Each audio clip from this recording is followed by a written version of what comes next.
Hello বন্ধুরা, 2010-এ 4chan একজন user একটা সাইটের কথা উল্লেখ করে। সাইটটার নাম ছিল motis.com, যেখানে মটিস কথার মানে ডেথ। 1999-এর আশেপাশের কোনো এক সময়ে এই সাইটটাকে বানানো হয়েছিল। এর সার্ভারে প্রচুর ফাইল ও কয়েক টেরাবাইটের ডেটা স্টোর করা ছিল, যার মধ্যে সবথেকে বড় ফাইলটার সাইজ ছিল 39 জিবি। আর এত সব ডেটা থাকা সত্ত্বেও এই সাইটটা ওপেন করলে শুধু একটা লগইন পেজ আসতো, যেখানে শুধু ইউজার নেম আর পাসওয়ার্ড দেওয়া যেত। মানে 90-এর দশকে যখন বাকি ওয়েবসাইটগুলো মাত্র কয়েক এমবির ডেটা স্টোর করত, সেখানে এমন একটা ওয়েবসাইট যার মধ্যে আছে কয়েক টেরাবাইটের ডেটা। এখানেই সবার কৌতূহল বাড়ে, আর কৌতূহলবশত ওই 4chan ইউজার একটা ইনভেস্টিগেশন স্টার্ট করে, যেখানে এই সাইটের পিছনে টম লিং নামক এক ব্যক্তির নাম উঠে আসে, আর তার পাশাপাশি আরও কয়েকটা ওয়েবসাইট, যার মধ্যে একটা ছিল Cthulhu.net। এটাও motis.com এর মতোই অদ্ভুত। আর এই সাইটটা ওপেন করলে একটা সিঙ্গেল পেজ আসতো, যার মধ্যে লেখা ছিল ডেড বাট ড্রিমিং। এই ব্যাপারটার সাথে যখন আরও মানুষ জুড়তে শুরু করে, তখন একজন ক্লেম করে যে সেই আসল টম লিং, যে অস্ট্রেলিয়ার বাসিন্দা এবং পেশায় একজন ফটোগ্রাফার। আর এই সাইটে সমস্ত ওয়েডিং ফটো স্টোর করা আছে। একটা ওয়েডিং ফটোগ্রাফির সাইট, আর তার নাম মটিস, মানে মৃত্যু। এটা যেমন বিশ্বাসযোগ্য ছিল না, তেমনই 1999-এর আশেপাশে সবাই যখন ডায়াল আপ কানেকশন ইউজ করত, তখন সেই সময় এত জিবি ইন্টারনেটে আপলোড করাটা মোটেও সোজা ব্যাপার ছিল না। এর জন্য লাগতো প্রচুর পরিমাণ টাকা। তাই এইখান থেকেই motis.com ব্যাপারটা একটু সিরিয়াস মোড নিতে শুরু করে। কিন্তু ঠিক সেই সময়ই এর ওনার motis.com ও তার পাশাপাশি আরও 12টা ওয়েবসাইট শাটডাউন করে দেয়। ফলে motis.com এর এই রহস্য সেখানেই চাপা পড়ে যায়। তবে এখানেই শেষ নয়। 2021-এ আবারও এই মিস্ট্রিটা কন্টিনিউ হয়, যখন ইন্টারনেটে motis.cc নামের নতুন আরেকটা ওয়েবসাইট খুঁজে পাওয়া যায়। সাল 2015-ই অবস্কিওর হরর কর্নার নামক একটা ইউটিউব চ্যানেল, যেটাই শুধু হরর গেম প্লে ভিডিও বানানো হতো। এই চ্যানেলের কমেন্টে একবার একজন একটা গেমের কথা উল্লেখ করে। গেমটার নাম ছিল স্যাড সেটান, যার বাংলা মানে দুঃখী শয়তান। গেমটা কোথাও অ্যাভেলেবেল ছিল না। অনেক খোঁজার পর শেষে গেমটা পাওয়া যায় ডার্ক ওয়েবে। যদিও এটা একটা হরর গেম ছিল, তবে এর গ্রাফিক্স বাকি হরর গেমগুলোর দিক থেকে অনেকটাই আলাদা। মানে ঠিক ভয়ঙ্কর বলা চলে না, এটা দেখতে একটু বিকৃত, গ্রাফিক্সটা আনক্লিয়ার, কিছু পার্ট তো বোঝাই যাবে না। গেমটার থিমটা এইরকম, দুধারে দেওয়ালের মাঝখানে রাস্তা, রাস্তা দিয়ে সোজা যেতে হবে, যেতে যেতে একটা করে ইমেজ দেখানো হবে, আর এই ইমেজগুলো খুবই ডিস্টার্বিং। তার সাথে ব্যাকগ্রাউন্ডে একটা ক্রিপি মিউজিক চলতে থাকবে। অনেকে এই গেমটা খেলার পর বলেছে এই মিউজিকটা নাকি ঘন্টার পর ঘন্টা মাথার ভেতরে ভাসতে থাকে। আমি এটার একটা ছোট্ট ক্লিপ প্লে করছি, দেখুন।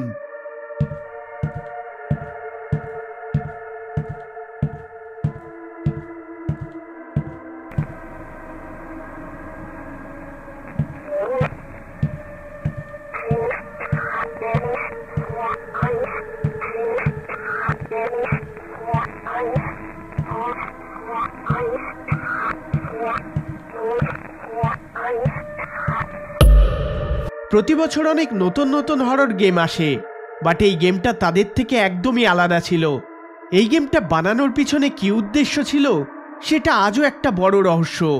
তবে এখানে কিছু লোক এটাও বলে স্যাড সেটানের এই গেমটা নাকি রিমেক ভার্সন ছিল, আর আসল গেমটা এর থেকে অনেক বেশি ভয়ানক।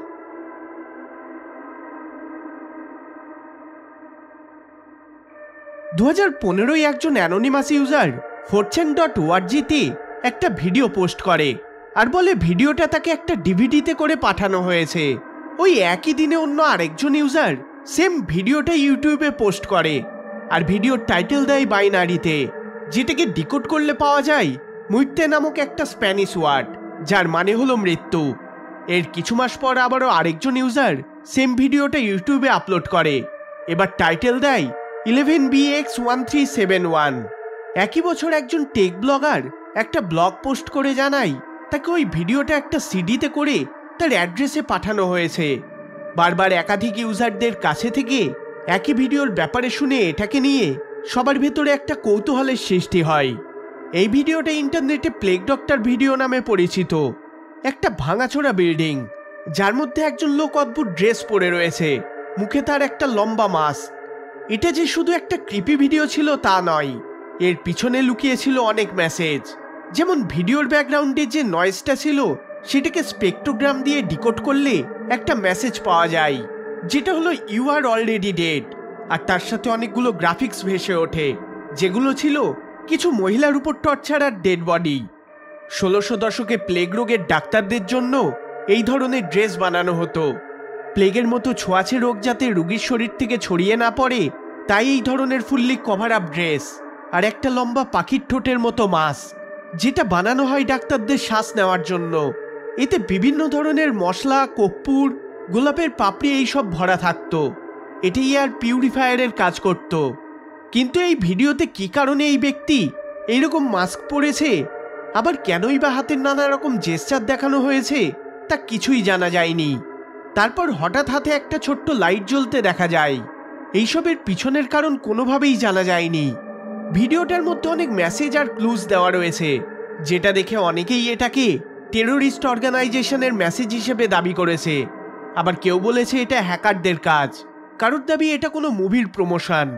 কিন্তু এক্স্যাক্ট কি কারণে এই ভিডিওটা বানানো হয়েছে সেটা আজও একটা বড় মিস্ট্রি। 2011 রেডিটে একটা নতুন সাবরেডিট বানানো হয়। সেখানে কিছু এলোমেলো নাম্বার আর লেটারের কম্বিনেশন পোস্ট করতে শুরু করা হয়। এই সাবরেডিটটার নাম ছিল r/858। প্রতিদিন কিছু নতুন নতুন নাম্বার পোস্ট করা হতো, আর এইভাবে প্রায় 1 বছর ধরে চলতে থাকে। 1 বছর পর একজন রেডিট ইউজার এই সাবরেডিটের পোস্টগুলো দেখে বলে, এই এলোমেলো সংখ্যাগুলোর কি কিছুর সাথে সম্পর্ক আছে, কোনো বড় কারণ আছে যা আমি মিস করছি। কিন্তু তার এই পোস্টের বিপক্ষে 858-এর কাছে থেকে কোনো রকম রিপ্লাই আসে না।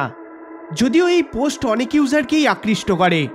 সবার জানতে ইচ্ছা হয় কি আছে 858-এর এই পোস্টগুলোর পিছনে।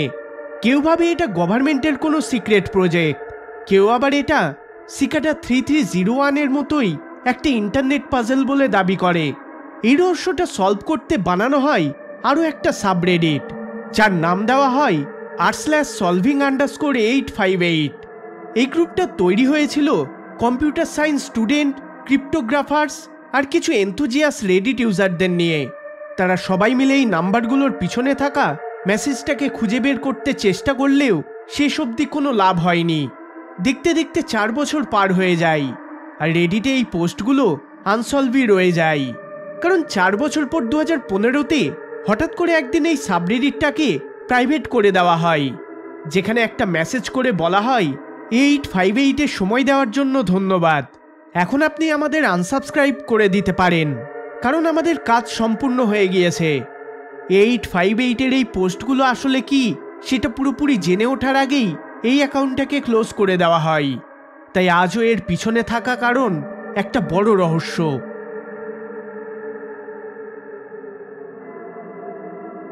এই ভিডিওটি যদি আপনাদের ভালো লেগে থাকে তাহলে অবশ্যই লাইক শেয়ার করবেন, আর চ্যানেলে নতুন হলে সাবস্ক্রাইব করবেন। দেখা হবে পরের বার অন্য কোনো ভিডিওতে। ধন্যবাদ।